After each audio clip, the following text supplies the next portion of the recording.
Psalm 50. The mighty God, even the Lord, hath spoken, and called the earth from the rising of the sun unto the going down thereof. Out of Zion, the perfection of beauty, God hath shined. Our God shall come, and shall not keep silence. A fire shall devour before him, and it shall be very tempestuous round about him.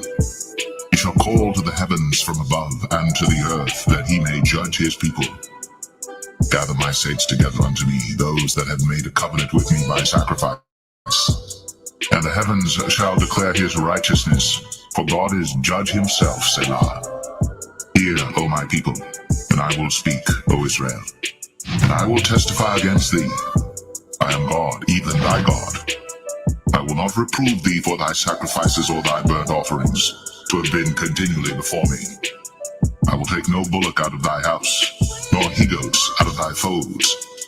For every beast of the forest is mine, and the cattle upon 1,000 hills.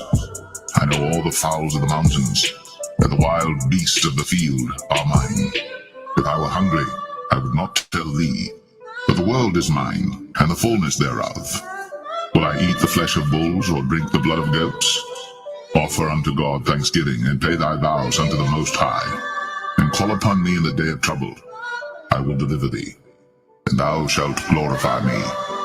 But unto the wicked God saith, What hast thou to do to declare my statutes, or that thou shouldst take my covenant in thy mouth? Seeing thou hatest instruction, and castest my words behind thee. When thou sawest a thief, and thou consentedst with him, and hast been partaker with adulterers, thou givest thy mouth to evil, and thy tongue frameth deceit. Thou sittest and speakest against thy brother. Thou slanderest thine own mother's son. These things hast thou done, and I kept silence. Thou thoughtest that I was altogether such an one as thyself, but I will reprove thee, and set them in order before thine eyes. Now consider this, ye that forget God, lest I tear you in pieces, and there be none to deliver. Whoso offereth praise glorifieth me, and to him that ordereth his conversation aright will I show the salvation of God.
All right, Shalom.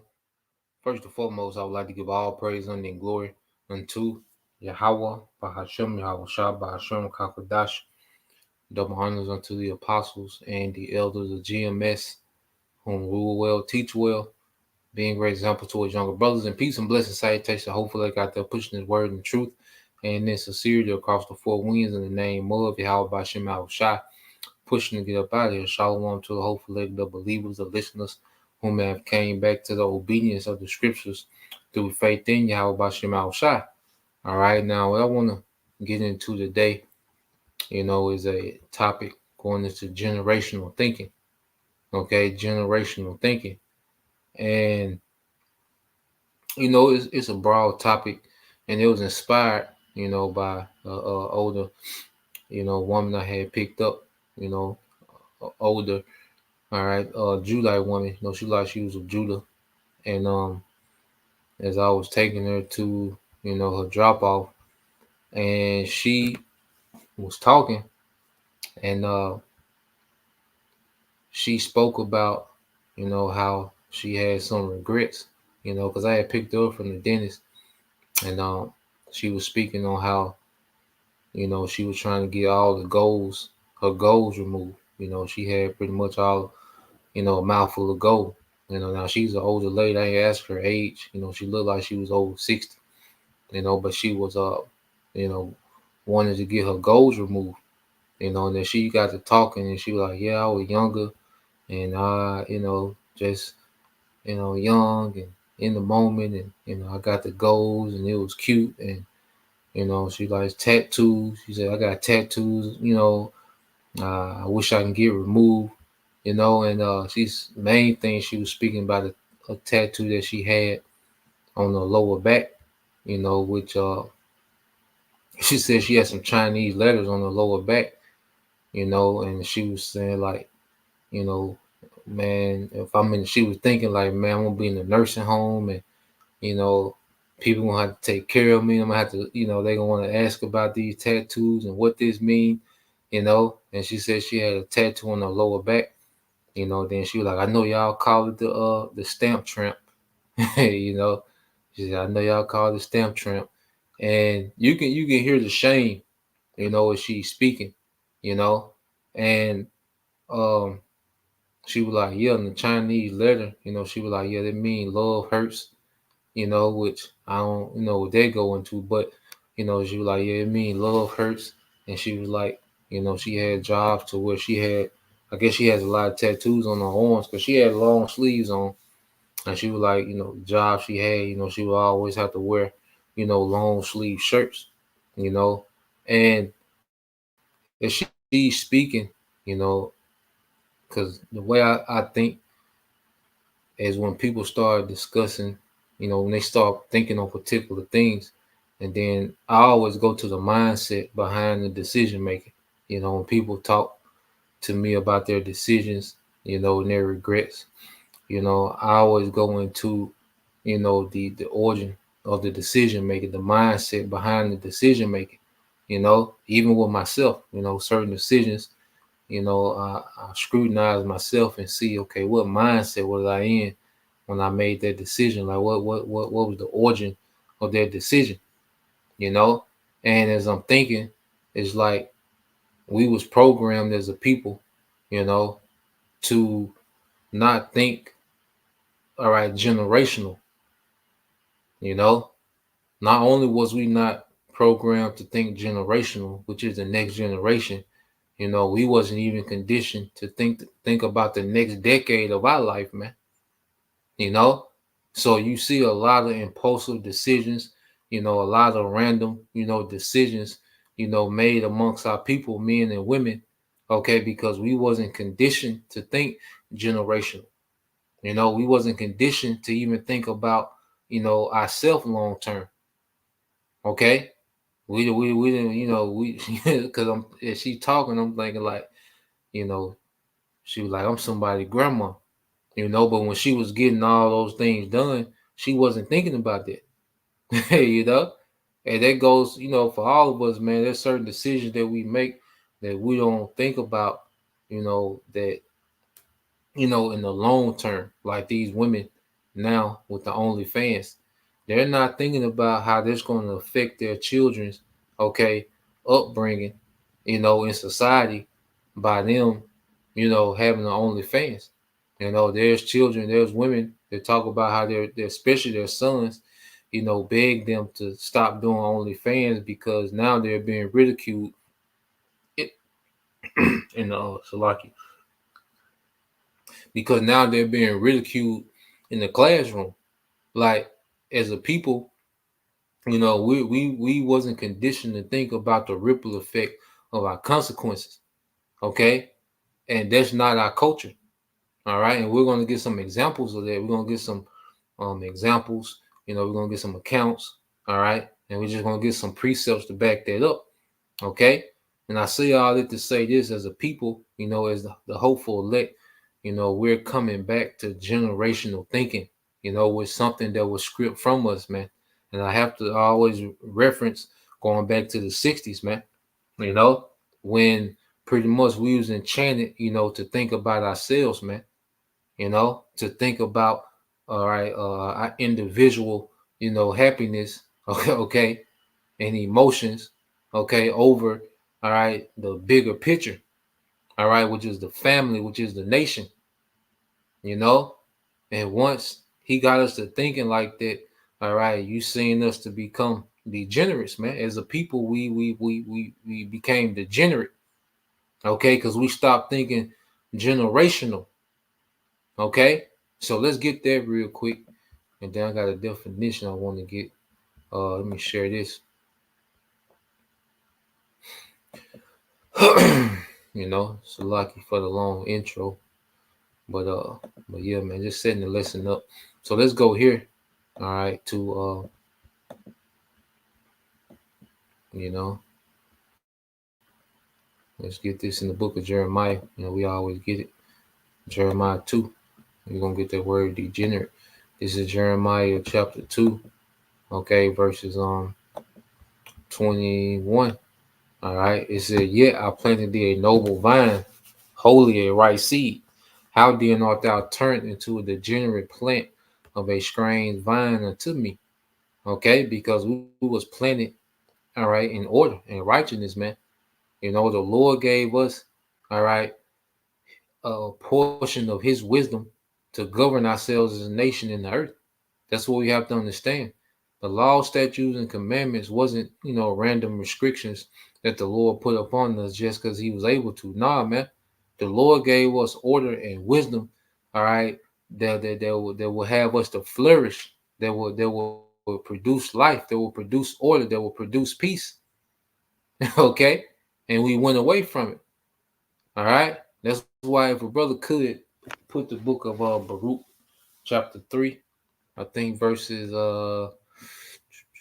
is it 9, 10, and 11? I want to say Baruch chapter 3, verses 9, 10, and 11. All right. But the Lord, he gave us a wisdom, okay, to govern ourselves with. And see, people think about nobility, they just think about the nice clothes, the riches, the palaces, and servants and all those things. But no, there's a moral, all right, conduct that comes with being noble. All right, there's a scholarly, noble, all right, moral conduct that comes with being noble. Okay, people are so caught up in the perks, of nobility, to inherit things and to be born with particular rights and privileges. But there was a moral standard that came with being noble. Okay, because we're gonna get that word degenerate. Okay, because basically we fell away, morally, man. When you go into this word degenerate, which I want to get. Okay, so you go to degenerate, and this is the Edom Online. All right, it's that word degenerate. It says late. All right, it says late 15th century. It says having lost or suffered impairment to qualities proper to race or kind.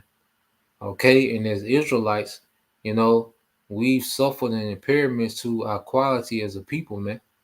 The Israelite man and the Israelite woman, we fell far, from the qualities of our forefathers and our foremothers, man. you know, and it's rooted, all right, in being short sighted. See, when you in the flesh, you become short sighted, you know. It's all about what you want in the moment. It's all about how you feel in the moment. You're not thinking down the line, okay? You're not thinking, you for sure not thinking, about the next generation or the generation after that, man. All right, but as we're going to get in the scripture, these accounts, you see how we're going to see how our forefathers and foremothers how they thought. Okay, all right. It says past participle of the generare. It says to be inferior to one's ancestors. Okay, to be inferior to one's ancestors, man. To become unlike one's race or kind. That's why we have become a strange. We was estranged, okay, from who we were, man. We became estranged from our morals, man. All right. And especially, like I say, from the 60s on up, man. We just, that was Esau put a big wedge between us and our power, man, through philosophies, man. All right. The feminist movement, okay, gangster rap, street culture, okay, the drugs, okay, over sexualized, the alphabet community, okay, and we became inferior to our ancestors, man. It says ancestral quality. It says a fall from ancestral quality, and the scriptures speak about what? A great falling away. Okay, the scriptures speak about that great falling away. Hey, you see, and we're gonna get into these things, man. All right, it says, going back into the definition, it says use of physical as well as moral qualities. All right, from the phrase degenerate. All right, when you go into the word de, it means off or away from. And you go to genus, it means you go to your birth or your descendants. Okay, so we fell away from the way of our descendants, man. Okay, unworthy, debased. Okay, inequality or passed to an inferior state.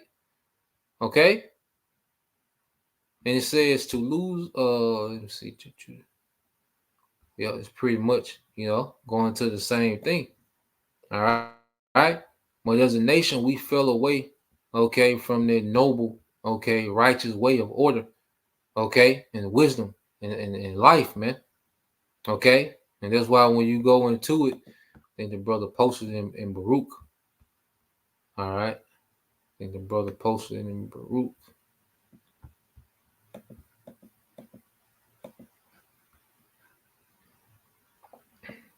All right, this is the brother. GMS pray always, hope for late, the brother corner waf, the water brother. This is on Baruch 3 and 9. It says, Hear, O Israel, the commandments of life, give ear unto wisdom. See, and our people, pretty much I say we was enchanted, to get further and further away from the commandments of life. Because even, our people didn't know they was Israelites, man. You go back before the 60s, there was order, okay? There was unity, there was family structure, okay? Women, were more in order. The men, was more of leaders, okay? And they thought, they had generational thinking even, in captivity, okay? That's why you was able to have those thriving communities amongst Jake, because you had more generational thinking back then. Okay, and that's why Esau, the elites, went hard body with the enchantments on our people to destroy our minds. Okay, and this is why it's so vital that we've been awakened.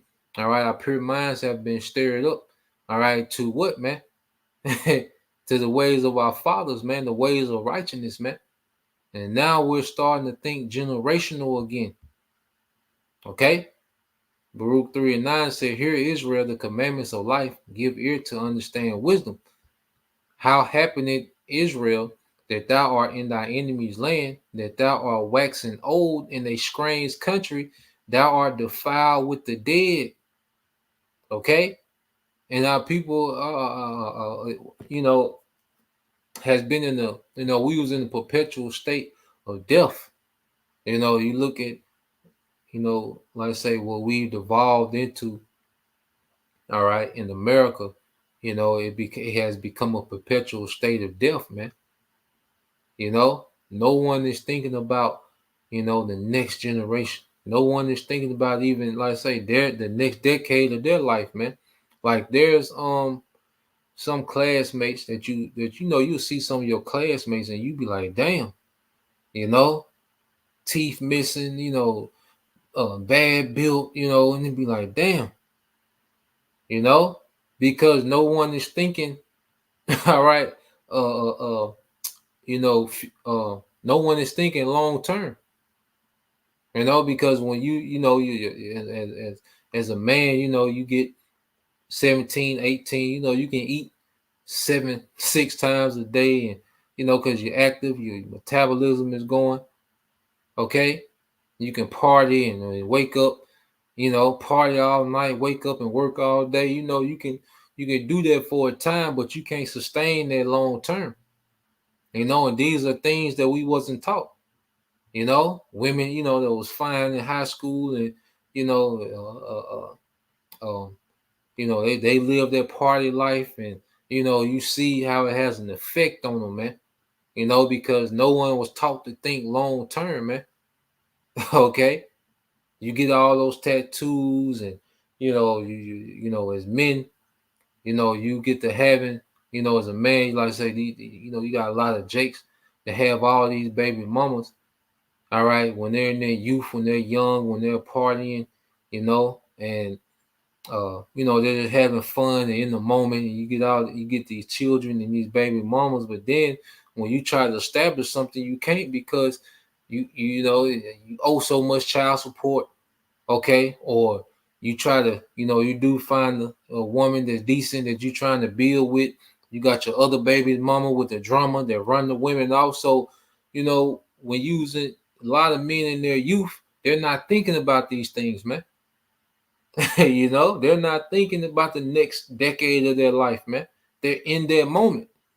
Okay, and they pretty much sabotage and destroy their lives, okay, by these 1 second decisions. I listened to David Goggins, I say Air Special Forces, and he goes into this thing called a 1 second decision. Like I said, he runs, he's a maniac when it comes to fitness. But he goes into like the 1 second decision. He like, when you're running, doing a 40-mile run, it's a 1 second decision whether you quit or not. Your body, is going to be wanting you to shut down. All right. And in that 1 second, you got to make that decision whether you're going to shut down, or when you're doing, a workout, and you push yourself and your body wants to shut down, you're making a 1 second decision whether you're going to shut down. Whenever you want to, go into business or make business moves, your mind, is pushing all this doubt on you, and you have a 1 second to make a decision whether you're going to go forth and try it or whether you're going to fall back. It all goes back to a 1 second decision, man. Okay. And a lot of these men, okay, a lot of men, they ruin their lives early based off a 1 second decision. A lot of women, they sabotage and put themselves in the hole, okay, early in their life based off a 1 second decision, man. Niggas are in prison, okay, or dead based off a 1 second decision.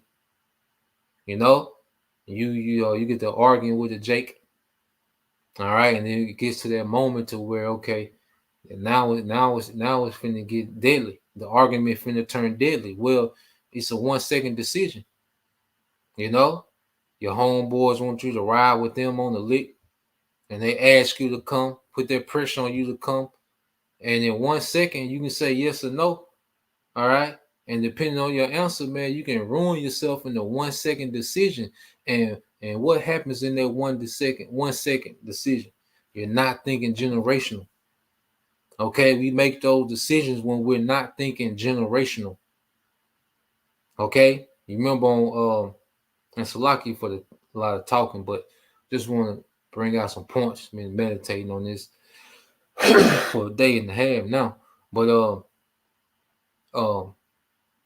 when you go to, even though it's just a movie, all right, it's a lot of men, that have made that decision in real life. You go to Boys in the Hood, and Furious is talking to Trey, and he's telling him, he was 17, when he got his mother pregnant, and he was telling Trey, his homeboys what they was into, and he told Trey how he had to slow down because of him.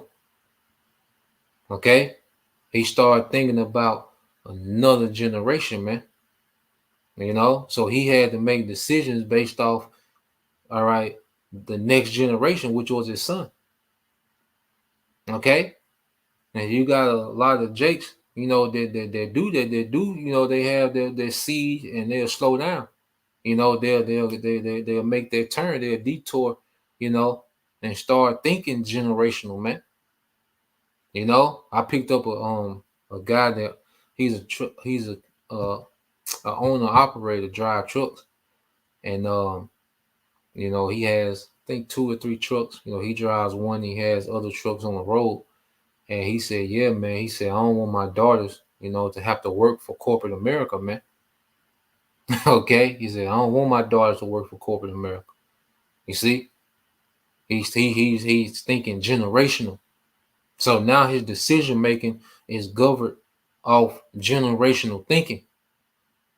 Okay. It ain't just about what he wants in the moment. It's about generational thinking now. Okay.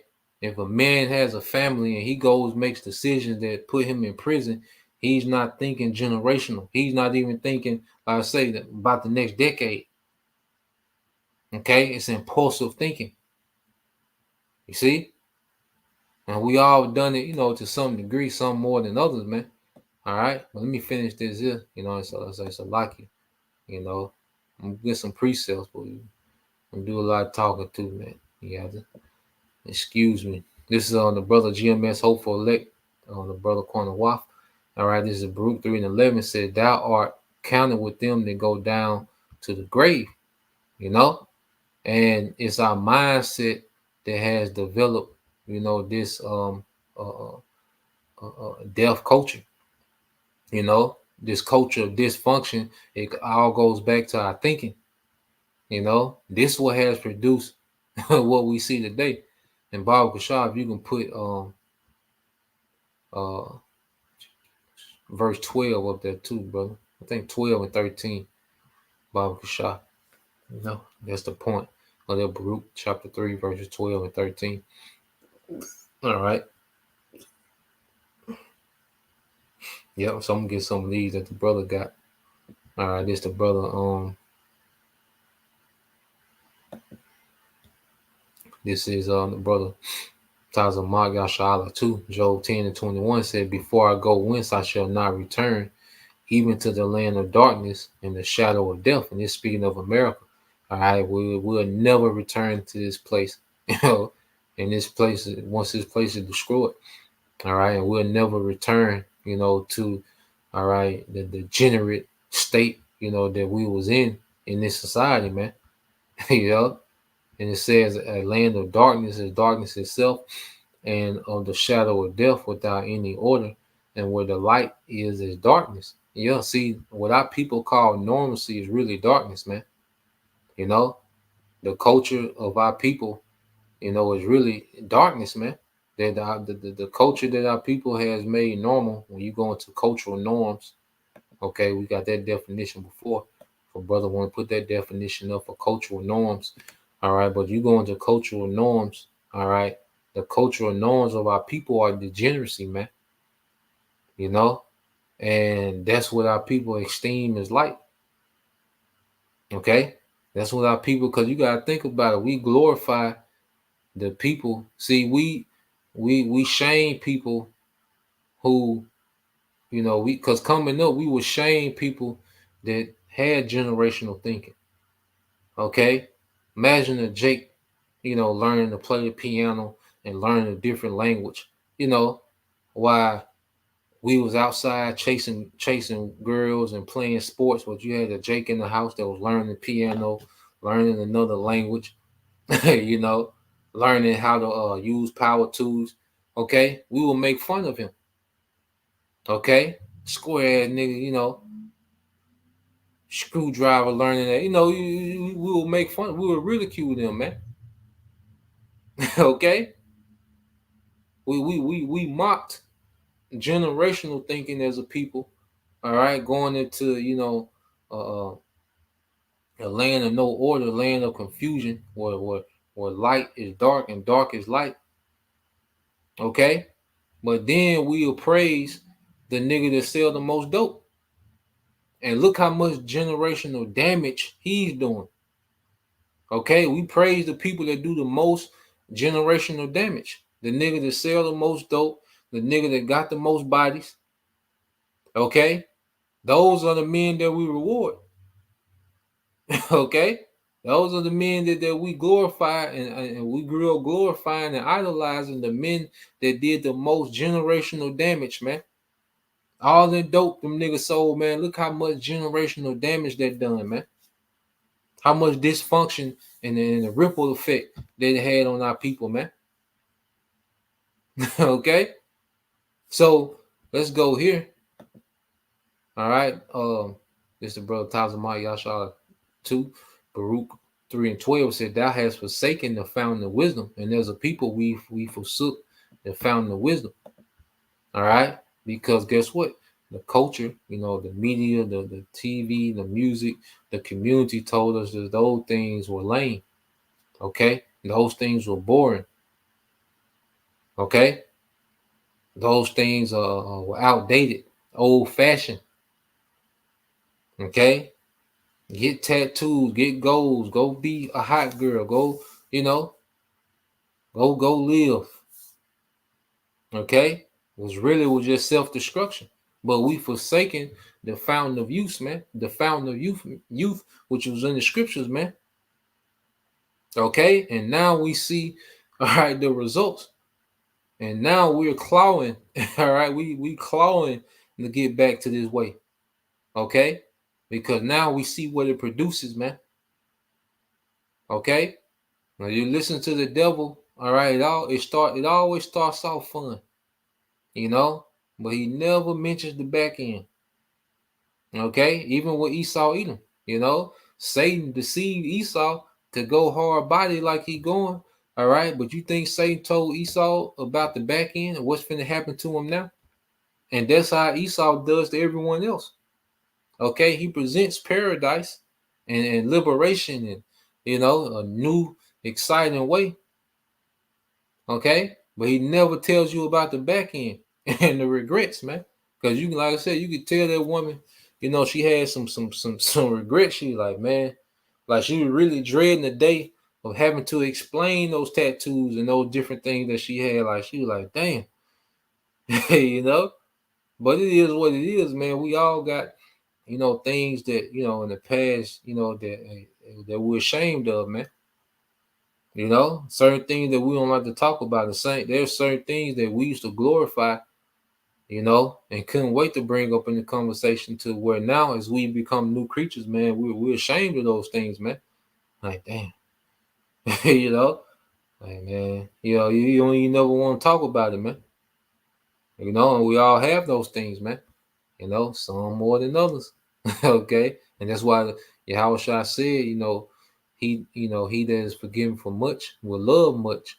It will be more fervent, because we understand, we understand, the things that we could be potentially forgiven for, man. And us having the spirit is a token that the Lord is going to forgive us, man. The spirit of understanding in this faith. All right, this Baruch 3 and 13, it says, "For if thou hadst walked in the way of the Most High, thou should have dwelt in peace forever." Okay, and when we strayed out of the way, all right, the lifestyle of obedience to our power, and we went straight into chaos, death, confusion, dysfunction, misery. Okay, what we see today. All right, we went into short-term thinking. Okay, just quick pleasures. Okay, just all those quick pleasures, man. And this society pretty much teaches you to run yourself to the ground. Okay, with quick pleasure. With that immediate pleasure, man. This society teaches us to be stimulant junkies, man. Okay, this pretty much all the society, has produced is stimulant junkies.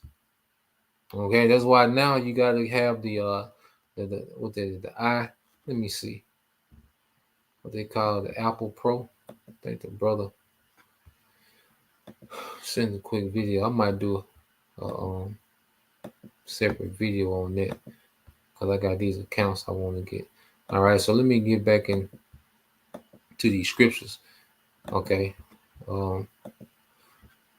Yeah, man. So what we're going back to, let's get this in Jeremiah 6. All right, then we'll get some accounts. All right, this is the book of Jeremiah, chapter 6, verse 16. It says, "Thus said the Lord, stand you in the ways and seek and ask for the old paths, where is the good way, and walk therein, and you shall find rest for your souls. But they said, we will not walk therein." Okay, and this is our people that refuse to repent. They still refuse to walk in their way. Okay, they want to, all right, go into the way of self-destruction. All right, where you get the immediate gratification. You in your youth doing what you want to do, living how you want to live. You get that immediate, gratification, and you get, the pleasure and the thrills, and you know, but they don't never tell you on the back end of it, man. Okay, well, see, the elect, all right, the hopeful elect, man, and we've taken hold to the old way, man, the old past, the good way, the old way of thinking, the old way of living, the old perspective. Okay, walking in righteousness to the best of our ability, man. And we see the peace that comes from it, man. That's why there's nothing they can tell us, man, because we see the peace that comes from that old way, okay, of our forefathers and our foremothers, man. Okay, so let's go here. Let's get some accounts. After this, let me get this in Proverbs 13.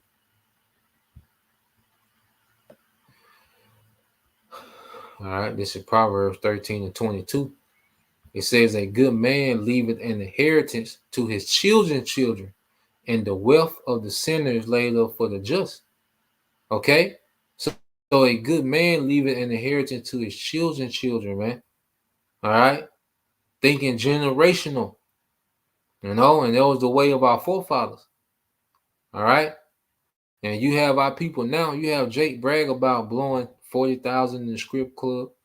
Okay, you have women bragging about having a $30,000 purse. Okay, but don't have no enterprises set up. Okay, all our people do is brag about how much they spend. They don't never brag about what they got to give to the next generation. You know, Jake spend their whole life, even when Jake do get the wealth, which at the end of the day, it's a mind. The reason why people mindset is like that is because of the curses, man. It has to be like that.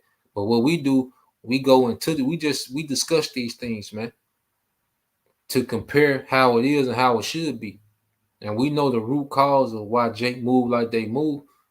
Okay, it's a spiritual cause first, you know, and then you go into the practical part of Jake's mindset. Okay, it's just impulsive. It's just for the right now. Okay, it's just short sighted.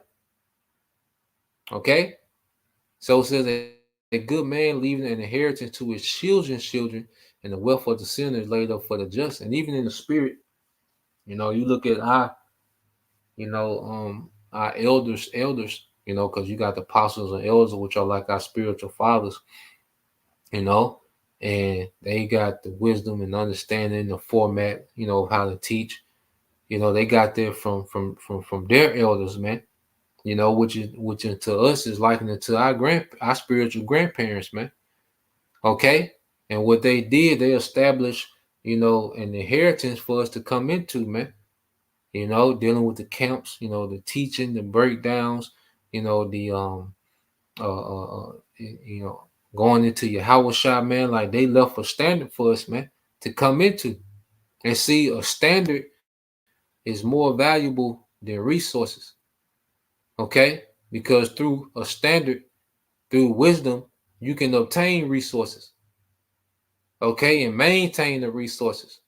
But if you pass wealth to a dummy, it's over with, man. That's the end of that's the end of their prosperity, man. Okay, you hand wealth to someone that's not disciplined, all right, that hasn't been cultivated and disciplined and balanced. That's the end of their prosperity, man. All right, while King Solomon said all the vanity, man, there's because you like there's no telling all right, is going to inherit what I got and what they're going to do with it, man.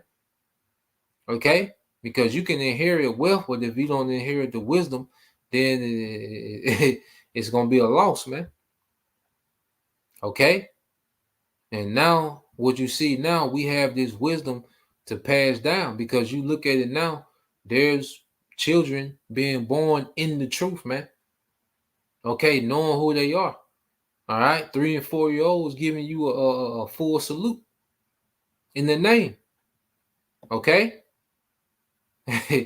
You see, we that lets us know that what we come back into an inheritance, a way, a culture. That's the most valuable thing that you can pass down is a culture. Okay, and it can be the most destructive thing you can pass down, as you see with our people that constantly pass down a destructive culture.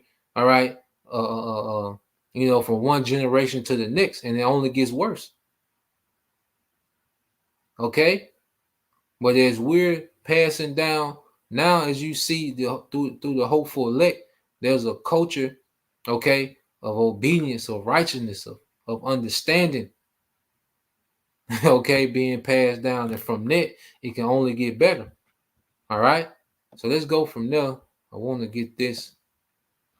All right. Because our forefathers, let me go open the apocrypha up.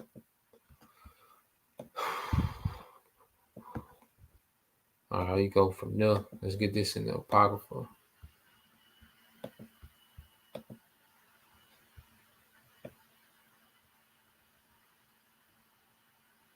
All right, now this is the book of Second Maccabees, and you have pretty much the prologue, and you have our forefathers going. Cause see, like these scrolls and like the books that we got, the Bible, this is an abridgment.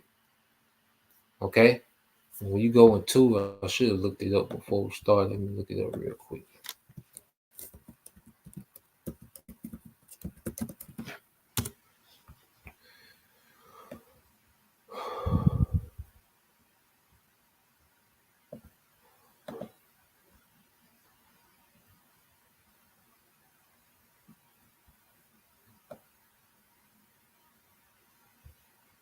All right, so you go into abridgment. All right, it said the act of making a book, play, or piece of writing shorter by removing some details of information. All right, so with the Bible, what we have to understand is it's an abridgment, and it's put together. All right, so we can have a summary of the important understanding that we need. Okay, when you go into the book of Genesis, it doesn't tell you about. It doesn't go into detail of Adam's, rulership and what was going on during his rulership, but it tells you the main things that we need to be edified and to have a spiritual understanding of what we see today. Dealing with the serpent, Eve, all right, the fall, Adam, the sons of God, okay, the creation, of everything, okay, the creation story, the breath being put into Adam, okay, the rivalry, of Cain and Abel, which will play out of Jacob and Esau. See, we have, all the main points that we need, but it's a lot of detail that we don't have in there, man, because it's not necessary, man. We have 100% of what we need to understand to be delivered. Okay.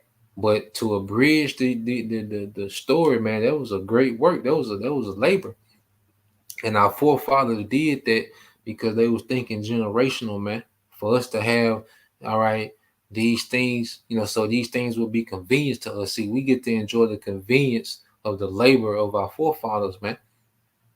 Okay, just like we come into these camps, we get to enjoy the convenience of a camp already being set up by the elder brothers that established the camp, through the apostles and elders, and through their elders, people can come in and enjoy the convenience of the breakdowns and the history and going into these different things, man. Okay, because why? The Lord is putting us in the spirit of generational thinking now.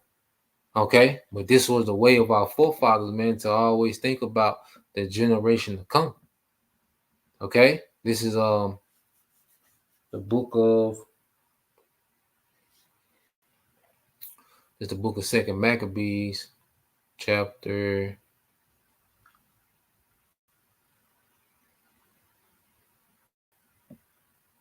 Yeah, I started 25. All right, this is Second Maccabees, chapter 2, verse 25. It says, "We have been careful that they that will read might have delight, and that they are desirous to commit to memory might have ease, and that all into whose hand it comes might have profit." Okay, so these books, this history, okay, because you understand in the Greek history makes you understand, makes it easy to understand the New Testament. Okay, makes it easy to understand. All right, what we're seeing today.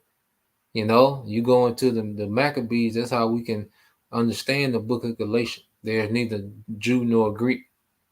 Okay, you go into the Maccabees and you get that. Us being carried out to dumb idols. You understand the Maccabees, you understand that. Okay. You go into Grecians, okay, which are Greek speaking Jews, where you go into this history and we have that understanding. Okay. You go into, all right, Antiochus trying to establish pretty much a new world order back then, and we see now there's no new thing under the sun. Okay. It links, all right, Philip, okay, of Macedon, okay, to who? Haman the Macedonian, which, all right, Haman is a descendant of who? Agag the Amalekite. Okay. So what our forefathers did, they left us a trail of wisdom, man, so we can comprehend, all right, the overall narrative of everything we see going on, man. All right. Let's read verse 25 again, and this all is stemmed from, first and foremost, the Holy Spirit and the will of Yahweh Bashim Shah, and our forefathers having what? Generational thinking. Okay. You gotta understand, like, this was a tedious duty, man. Okay, they will miss out on things. A lot of their life was dedicated to getting this right. Okay, well, it's one thing about it, when you commit to something that's generational, man. Hey, a big chunk of your life is gone. Okay, but this society tells you to what? Live your best life. Okay, and that's why you see the condition of the current earth, man. Okay, and if this place was to just go on like it is, and, and prophecy wasn't, all right, soon to come, okay, it will be there will come a time where there will be no earth to inherit for the next generation. It will be nothing to inherit, man. Okay, because you look at the current society, there's no husbands and wives. All right, you look at, there's no husband and wives left for the next generation, man. And we're gonna show you that. Like, that's a thing of the past, man. Like, it will only just get worse and worse and worse, man. Okay, so reading this again, it said, "We have been careful that they, all right, that they will read might have delight, and that they are desirous, all right, they that are desirous to commit to memory might have ease, and that all right, and that all into whose hand it comes might have profit. Therefore, to us they have taken upon us this painful labor of a bridging. It was not easy, but a matter of sweat and watching." Okay, and they're doing these things, all right, for the generations to come. So we will have, all right, he that readeth can run. Okay, and this is why we're able to, uh, put out, have a high output of videos. This is why edification is able to go out, because the Lord put the spirit on our forefathers, all right, to labor, okay, with sweat and watching, to make these things easy for us now. See, the duty of the generation, all right, of a generation is to make it easy on the next generation, man. Okay? You have Jake that look at, people like Steph Curry, and they be like, well, he not from the hood, and he ain't real, and you like being from the hood not a badge of honor. That's a condition. Okay, and no one can help where they're born at. Okay, no one is picking in the spirit world the condition that they're born into the earth to. They're just born there. But when you see something like that, that just means his father, Dale Curry, okay, he did what he was supposed to do, all right, and he made it easier for his generation after him. Okay, this is what we lost sight of, man, as a people. All right, that generational thinking. That this generation, okay, is the current generation is supposed to establish something that the following generation can come into and forward. When you go into King David and King Solomon, what we have to understand is, because of course, King Solomon was the richest man ever, the richest king ever, man. Okay, the wisest and richest king ever. Okay, but what we have to understand, King Solomon came into the biggest inheritance ever. When you go into King David, and I'm about to dig for that article, man, and go into it again. That was a heavy article. But in that article, they said that the transfer of wealth from King David to King Solomon was the biggest transfer of wealth in human history, man. Okay? Because King David had pretty much spoiled the earth, the known world at that time. They don't talk about it as much as they talk about Alexander and Cyrus, and Julius Caesar, and they don't talk about it as much. Napoleon. They don't talk about King David. Okay, well, we know why. All right, but he pretty much spoiled the known earth, and those resources that was used to build the temple, that came from King David's treasury.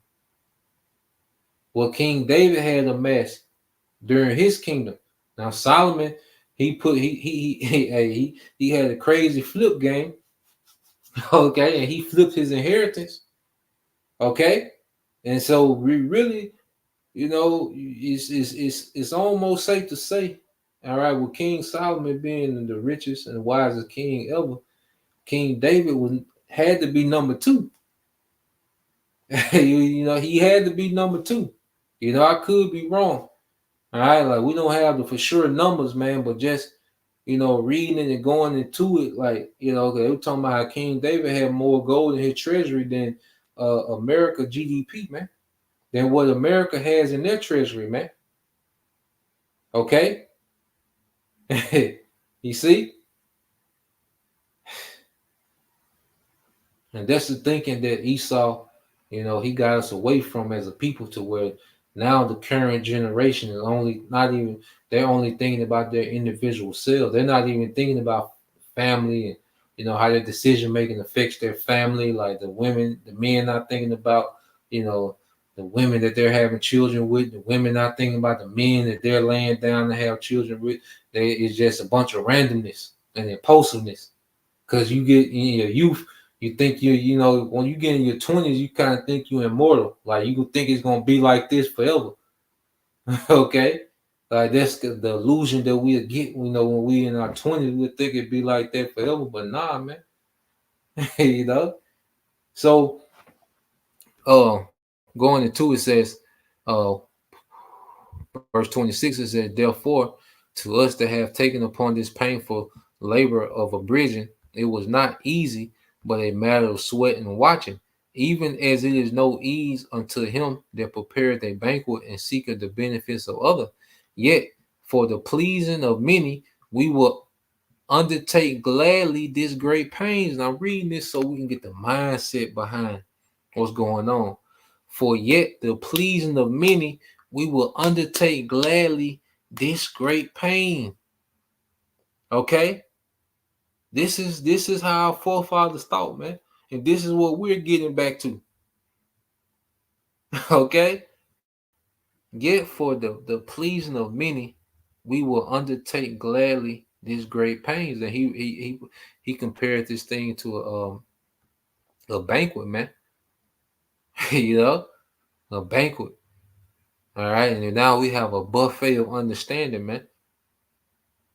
You see, and these men are going to be greatly rewarded, man. Okay, and that's why we have to take this thing serious, brothers. Like, we gotta take this serious, man. You know, the America make us so goddamn soft, man. You know, have men living these soft ass lifestyles, man. But like, nah, man, we gotta take this thing serious, man. You know, and any sign of difficulty, man, you know, especially if you just brought up in the being, you know, brought up in the matriarch, man, you just curl up, man, you just fold up. And nah, my forefathers, like, they sweated.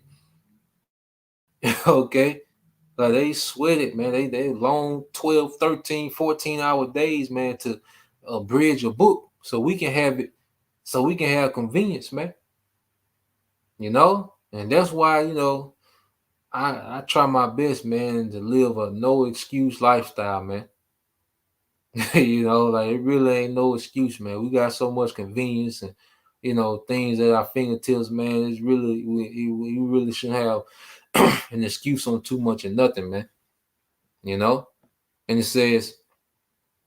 um, it said, for as a master builder of a new house, verse 29, for as a master. Oh, I start verse 28. I skipped. It said, leaving to the author the exact handling of every particular and laboring to follow the rules of an abridgment.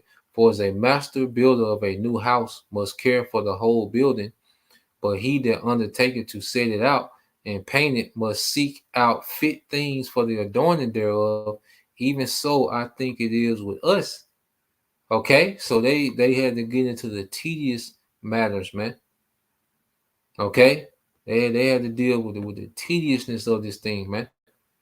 Okay, it says to stand upon every point and go over things at large, to be curious in particulars belonging to the first author of the story. A lot of research, a lot of cross referencing, man. Okay, and then and that's a disrespect. Like, you know, Al-Azhar and them doing over there. So now we gotta, here it is, our forefathers labors and sweated to put this together, and then it was all in the spirit of Yahweh Bashim Al Shah. The spirit, all right, sponsored this, man. Okay, the spirit motivated this, man. The spirit of Yahweh Bashim Al Shah. Okay, but now, all right, we supposed to stop everything and wait on Al-Azhar and Hakkad to tell us what's authoritative or not. Man, get the fuck out of here, man. Okay, you can't. You were raised on Google, man. Okay, we was raised on Google. Everything was at our fingertips, man. Okay. Verse 31, it says, but to use brevity, all right, and avoid much laboring of the work, it is to be granted to him that will make an abridgment. Okay, so y'all just want to go into that mindset dealing with that. All right, now, okay, let's go into Yahweh Shai. All right, because he had everything that he was doing. You know, it was based on generational thinking. You know how Yahweh Shai was moving. That's why he sacrificed his life. He didn't care about being married and having children and family and being in the politics of that time. No, he was moving because he knew, all right, that he was setting up eternity for us, man. Okay, he was setting up eternity for us, man, beginning with the first fruits. Okay, so let's just get some examples. Let me see that I shared of how Yahweh Shai, you know, he moved generational. Okay, let's go here to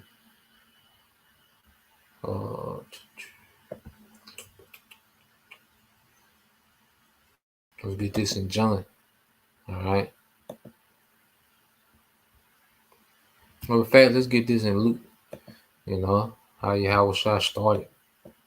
All right, he was tapped in. you know, because he knew he was setting up eternity for the nation, beginning with the first fruit.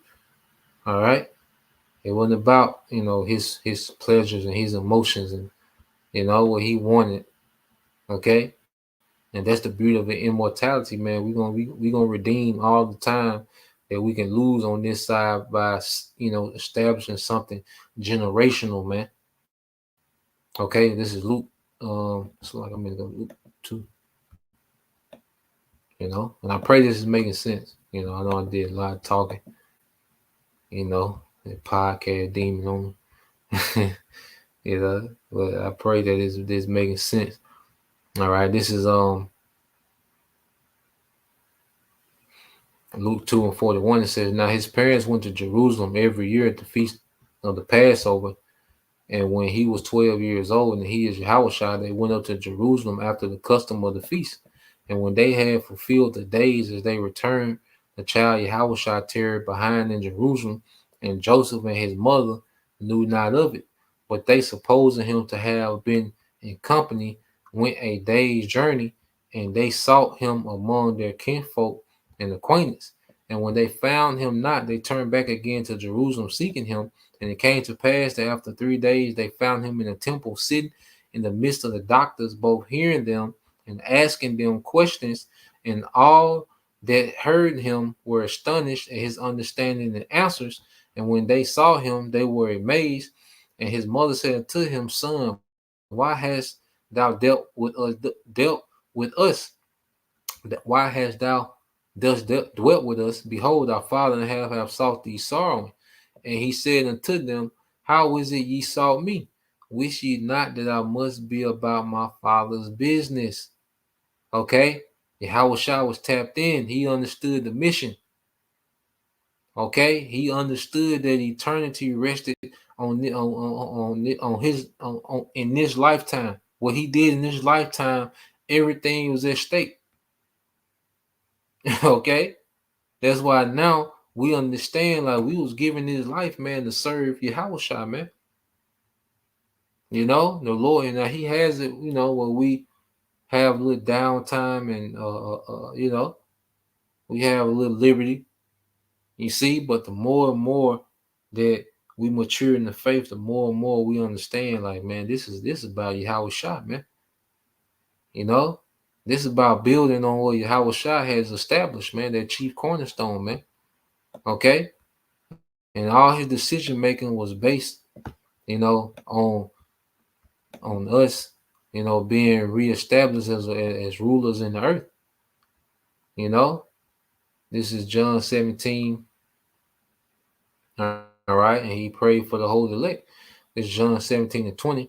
It said, neither pray I for these alone, but for them also which shall believe on me through their word. And he was speaking at this time. See, Yahushua was he went through their torture because he knew, all right, that once he finished, he will be able to send wisdom, all right, for us in this time. He will be able to send down faith for us in this time.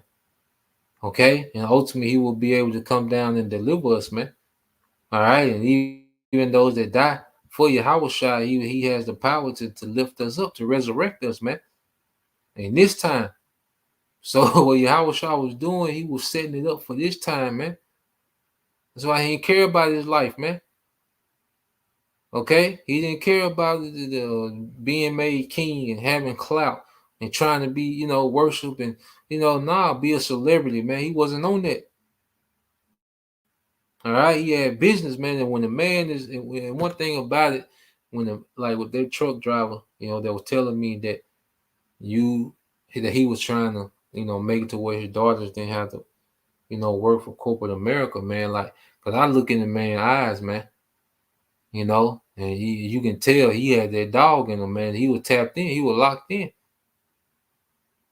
Okay, and when you have men that think generational, those be those no tolerant, everybody got different personality, but you can tell they be tapped in, man. They be on it's like they're possessed, man, because they're, they don't waste time, they ain't got time, they move in a completely different spirit when men are thinking generational, man. Okay. Let's read on. And it says it said that they all may be one as thou, Father, art in me, and I in thee, that they also may be one in us, that they may believe that thou hast sent me. All right. Now it says what? Their future glory. Okay. See that? Their future glory. Thinking beyond, all right, the current life and thinking about a future glory. Okay. John 17:22, it says, and the glory which thou gavest me, I have given them, that they may be one, even as we are one, I and them, and thou and me, that they may be perfect in one, and that the world may know that thou hast sent me and hast loved them as thou hast loved me. Okay, because this wisdom that we have is going to turn into a glory. This understanding, this faith that we have, it's going to turn into a glory. Okay, and when Yahweh Shai gets his glory in the earth, we're going to be revealed in glory with him. Okay, so what Yahweh Shai was doing when he walked the earth, he was setting everything up for that, man. Okay, he was setting these things up. All right, so now the Holy Spirit has been sent down, faith has been sent down, understanding. Okay, everything that we need to get back to that glory, Yahweh Shai, all right, has sent it down. But he knew he had to finish his mission. That's why he said it is finished. And then he was able to do those things. He was found worthy to loose the seals. Okay? To come and deliver us in these times, man. To come and destroy this current kingdom, man. Okay? He knew he had to fulfill, all right, his lot before he was granted, all right, that authority by the Father to do those things, man. Verse 24. And it's the point. It says, for Father, I will that they also, whom thou hast given me, be with me where I am. Okay? What is he talking about, man? Begin with the first fruits. He wanted us to be right there with him in his rulership. He wanted us to partake in that rulership. He wanted us to be, all right, amongst those ranks, man. Okay? He was thinking long term. He was thinking end game. Okay, it said that they may behold my glory, which thou hast given me, for thou lovest me before the foundation of the world. Okay, and even the Heavenly Father, he had all these things set up, all right, before the foundation of the world. Okay, and that's why the scriptures say if a brother can post it in Sirach 30 verses 1 and 3, Bible Shah, 1 through 3. Sirach 30 verses 1 through 3. All right, because the Heavenly Father, all right, he always had a plan. The Heavenly Father had the end in mind before he even created Yahushua. Okay, because if we speaking about generational thinking, how can we leave out all right the Most High? Okay, who he has infinity thinking, eternal thinking. Okay, think beyond eternity, man. Like how you and something we can't even fathom, man. So let's go here. I want to get this in the and if a brother also can get that put away mortal thoughts. All right. Now this the point. This the brother Yahweh, the hopeful elect 3. But yeah, if a brother get that second Ezra, the 14. Okay. I think verse 15 as well. All right, this is the brother Yahweh, the hopeful elect 3. All right, it said, he that loveth his son causing him off to feel the rod, that he may have joy of him in the end. Okay, and see, that's why I say a woman is built, for short-term thinking, and that's a great thing because the man is occupied in long-term thinking. That's why those two mindsets complement each other. Okay. And that's why you have, in this society where the woman has been given the authority, okay, she can interfere on a father trying to, okay, set his son up for the long run, because the woman can't see the importance, all right, of making the son wake up at 6 o'clock every morning, just cause she don't see, okay, the importance, all right, of holding them accountable even to small things. Okay, she doesn't see those things. All right, she don't see what the big deal is when it comes to the discipline, certain discipline that the father got. Okay, because she's not thinking about the end game. Okay, she's thinking about the look on that child face at the moment. Okay, that's why is it that the father that set up. Okay, the it is on the father to set up and establish legacies, man. And a woman to help to maintain and nourish along the way. Okay, but in a society where you have the woman that can intervene and stop the process of the father doing it, now you see the generation of niggas we had today. Matter of fact, I'm gonna play a video, man, in a minute. Okay. All right.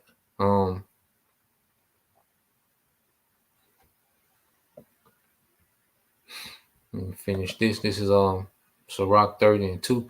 It says, "He that chasteneth his son shall have joy in him, and shall rejoice of him among his acquaintance."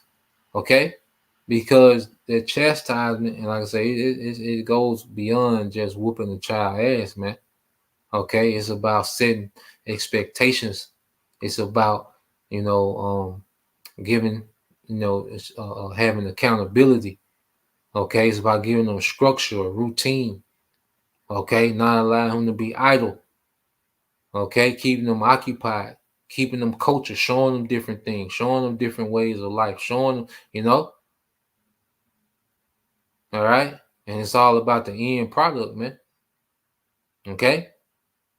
Because you look at them, like even you look at certain athletes, because you look at now with these NBA players, a lot of their sons are going to the league because their father has a vision, that their fathers are able to, have full control over them, and they have a vision for them. Mayweather, his father and his uncle had a vision for him. And that's just sports, those corruptible crowns, which don't mean a lot, but it's an example, man. you know? Verse 3 it says, Sirach 30:3 said, "He that teacheth his son grieveth the enemy, and before his friends he shall rejoice of him." Okay, and before his friends he shall rejoice of him, man. And see the father, eventually he's going to rejoice, all right, over his sons ruling the earth in righteousness, man.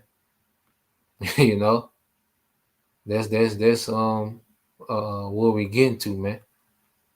Okay, that's the end game that the Most High has in mind, and it was always a set up and established, from the beginning. So let's get this in Matthew. Just one more example where Yahweh shot. Then we'll play that video too, man, just to show you,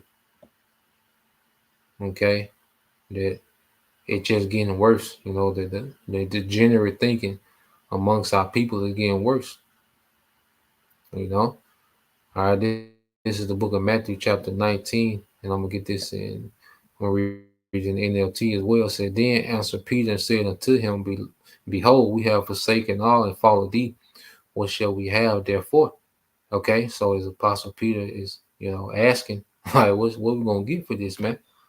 Because when you think generational, you have to sacrifice. You have to the sacrifice required. You have to take on sacrifices and take losses, and lose certain moments of pleasure and certain time, okay, for the next generation to have it easier, man. And it says, "And Yahushua said unto them, Verily I say unto you, that ye which have followed me in the regeneration, when the Son of Man shall sit in the throne of his glory, ye also shall sit upon 12 thrones, judging the 12 tribes of Israel." So he like, look, you forsaken all and follow me, okay? but you're gonna win on the back end. You know, that's why I got that scripture about mortal thoughts, because we can't think about these little mortal thoughts, man. You might lose a wife, you might lose children. Okay, that's why he said this. You might lose certain careers and certain things. But look, man, all right, you're gonna win on the back end. Okay, and the back end is eternal. These are the temporal things, man. Okay, what's a 20-year marriage compared to immortality, man? What's a career that you had for 17 years compared to immortality and abundance, man? Okay, and peace. All right, and this is why we come into the time when it's time for the MOTB to be made mandatory. We're going to have to think generational. Okay, even if death. Okay, well, look at our forefathers that died. Okay, or was willing to die based off righteousness, man. Now they have forever legacies, man. Okay, you look at the mother and those 7 sons, they have legacies because they wasn't thinking, all right, impulsive, okay, or their individual happiness, man. Nah, man, they was thinking generational. That's why she even said, look, I'll get y'all back in another generation, man. Take the death, son. Okay, she told her baby boy. She told her baby boy. Okay, and in this society, the women, like I say, especially those sons, they protect them at all costs, man. Okay, so she told baby boy, look, take the death, man. I'll get you. I see you on the other side, man. We'll be back at it again. She had a generational mindset. Okay, it says, and everyone that have forsaken houses or brethren or sisters or father or mother or wife or children or lands for my name's sake shall receive an hundredfold and shall inherit everlasting life. So Yahweh Shah was like, look, man, we gonna Jake talk about double up or triple up. Yahweh Shah said, look, man, we gonna 100 up, man. We gonna 100 up. All right. Don't worry about this little punk ass life you got now, man. These little few years you got, man. We talking about eternity, man. And why Yahweh Shah told the Pharisees, y'all from below, man. Okay, I'm from above. Okay, because Yahweh Shah, he had big plans, man. He had a major agenda in play. Jay talking about, we talking about putting plays together. Yahweh Shah had a big play he was putting together. Okay, he was sent on that mission by the Heavenly Father. So the Heavenly Father through Yahweh Shah, they was working a big play. Okay, and you gotta have faith and you gotta be in the spirit to see it. It says, but many that are first shall be last, and the last shall be first. Now, I want to get this in the NLT. All right, because you worried about because Peter was a fisherman, so Yahweh Shah. In fact, let me get that word first real quick, and then we get that. All right, so Yahweh Shah like, man, you a fisherman, okay? Look, don't even worry about this little weak ass life, this whack ass life you got, man. Okay, spend that life on serving. I got you on the back end. That's why I said hold fast to that which we have. Okay, I need to go to the interlinear. All right, so you go, cause we're last, man. Like I said, the Israelite man is absolutely last, man.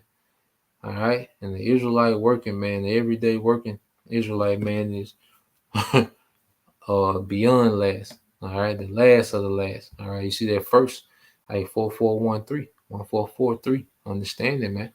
All right, you go to the Greek word protos. Okay, the Greek word protos. All right, it says, I'm gonna get to it. It says first, okay, in rank, influence, or honor. Okay, because right now you have the Israelite man. He'd have the least rank in his household. Of course, you have the least rank in earth. All right, because them niggas that just entertainers and got money. All right, they don't have no real influence when it comes to real world events.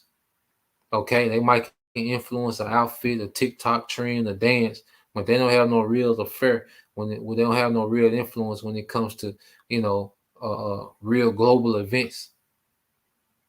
Okay, but yeah, even now, like I said, the Israelite man, he'll be the last in rank in his house, man. You know, the wife, the children, then him.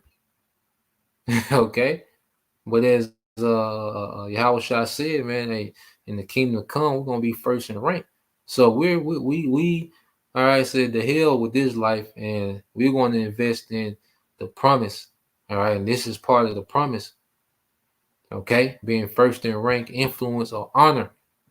Okay, in the world to come. You know, because you go into that you go into Matthew 9:28. All right, Matthew 9:28.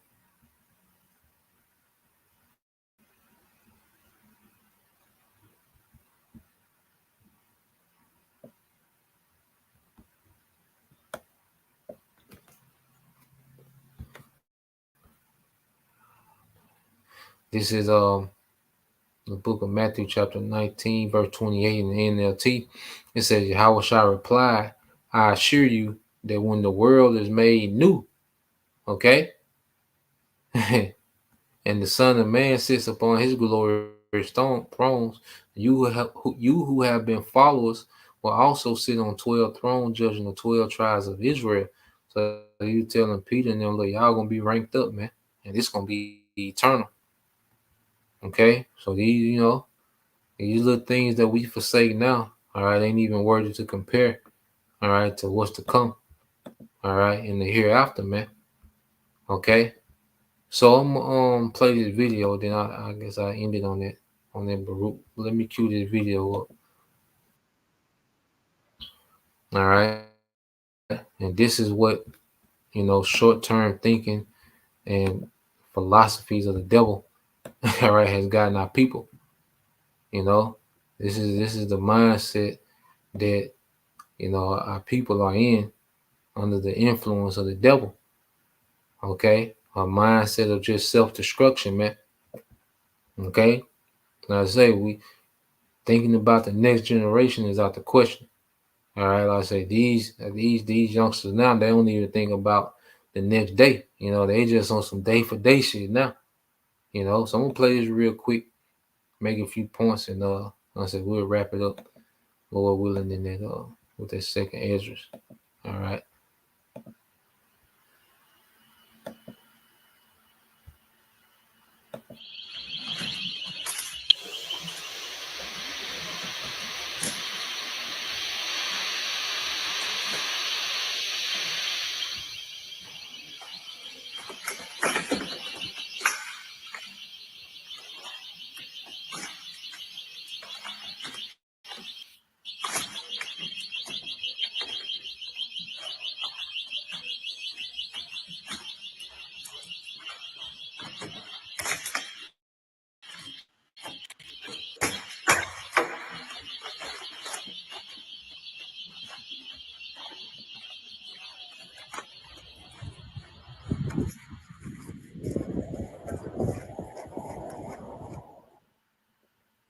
So, I want to be passed around so bad, but my boyfriend just wants a monogamous relationship. It's 2024. Expecting to be with one person for your entire life is like unreasonable. I'm a young 18-year-old Latina. I'm trying to get my face blasted by multiple men. Like, I haven't even had a quickie in a bathroom stall. I have so much to live for. And you're telling me that I have to stay with this one guy because I love him so much. But there's literally guys out there with 13-inch meats waiting to destroy me. It would just be so unfortunate if I were to go my whole entire life without getting piped by at least 100 different people just to see who I like the most.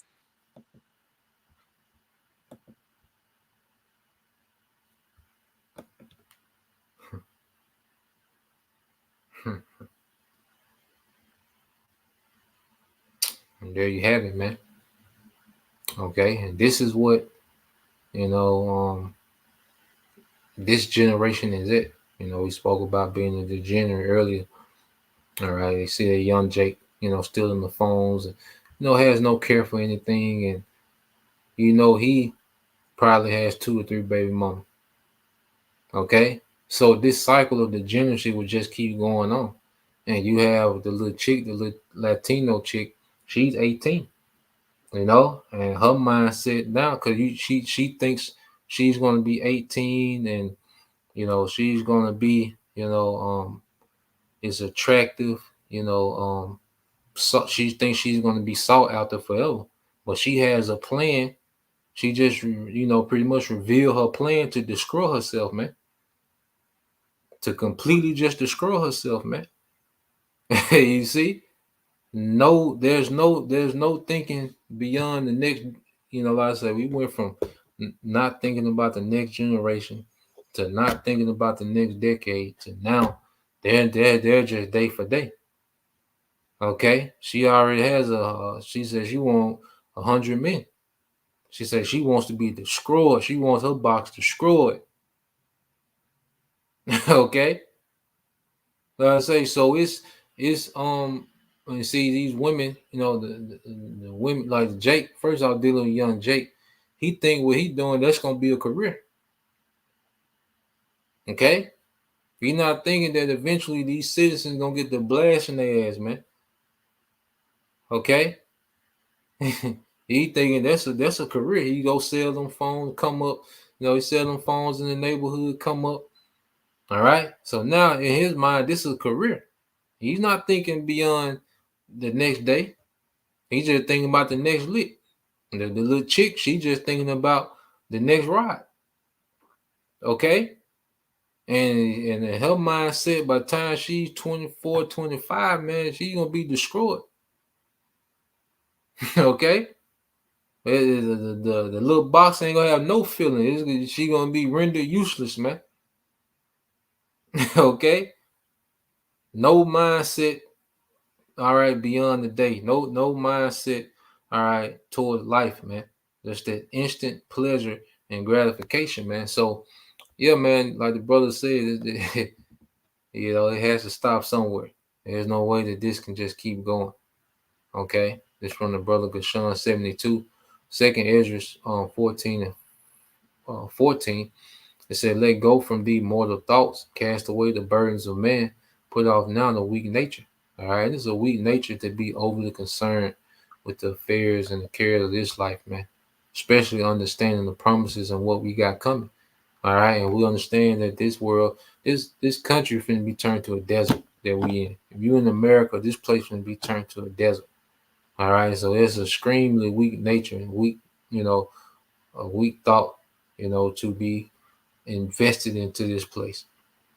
Okay, we do just enough to get by, get our daily bread, get our needs and a few wants, and we out the way. Okay, this place finna be destroyed. Majority of the people finna be destroyed, man. Okay, what we investing in now, like I said, you brothers and you sisters, this is the investment here, man. All right, because this is investing into immortality, man.